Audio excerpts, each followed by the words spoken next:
So this document is in reference to the Triangle Shirtwaist Fire.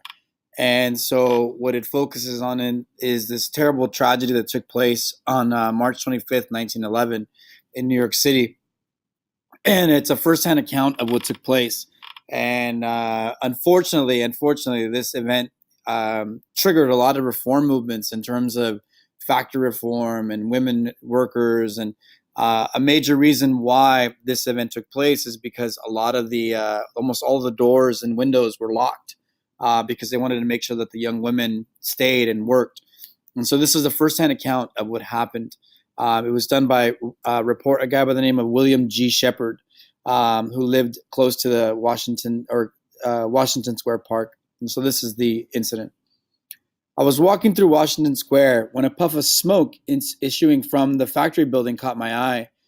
I reached the building before the alarm was turned in. I saw every feature of the tragedy visible from outside the building. I learned a new sound, a more horrible sound than description can picture. It was the thud of a speeding, living body on a stone sidewalk. Thud, dead, thud, dead, thud, dead, thud, dead. 62 thud deads.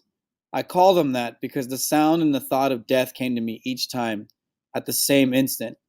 There was plenty of chance to watch them as they came down. The height was 80 feet. The first 10 thud deads shocked me. I looked up and saw that there were scores of girls at the windows. The flames from the floor below were beating in their faces. I even watched one girl falling, waving her arms, trying to keep her body upright until the very instant she struck the sidewalk. She was trying to balance herself. Then came the thud, then a silent, unmoving pile of clothing and twisted, broken limbs. As I reached the scene of the fire, a cloud of smoke hung over the building. I looked up to the 7th floor. There was a living picture in each window, 4 screaming heads of girls waving their arms. "Call the firemen," they screamed, scores of them. "Get a ladder," cried others. They were all as alive and whole and sound as we were who stood on the sidewalk. I couldn't help thinking of that.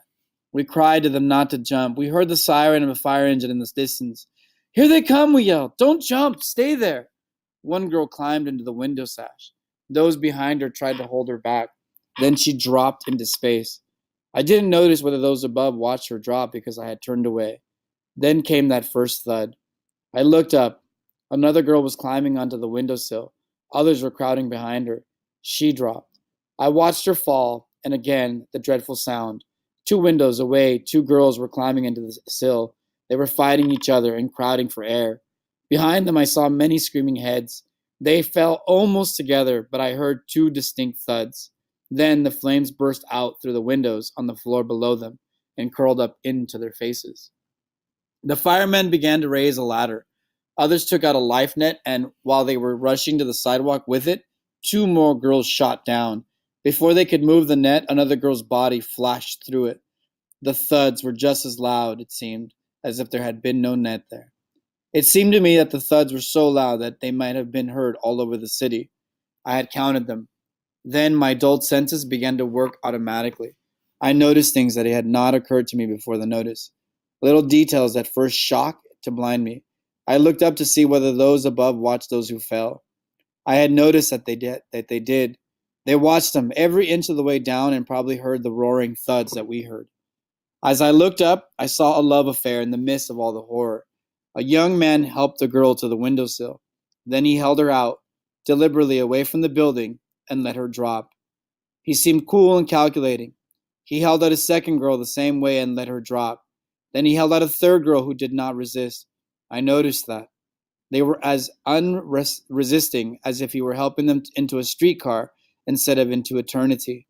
Undoubtedly, he saw the terrible death awaited them in the flames, and his was only a terrible chivalry. Then came the love amid the flames.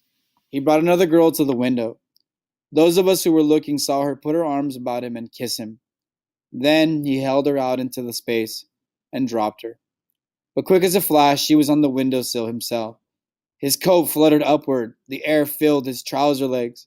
I could see that he wore tan shoes and hose. His hat remained on his head. Thud dead together. They went into eternity. I saw his face before they covered it.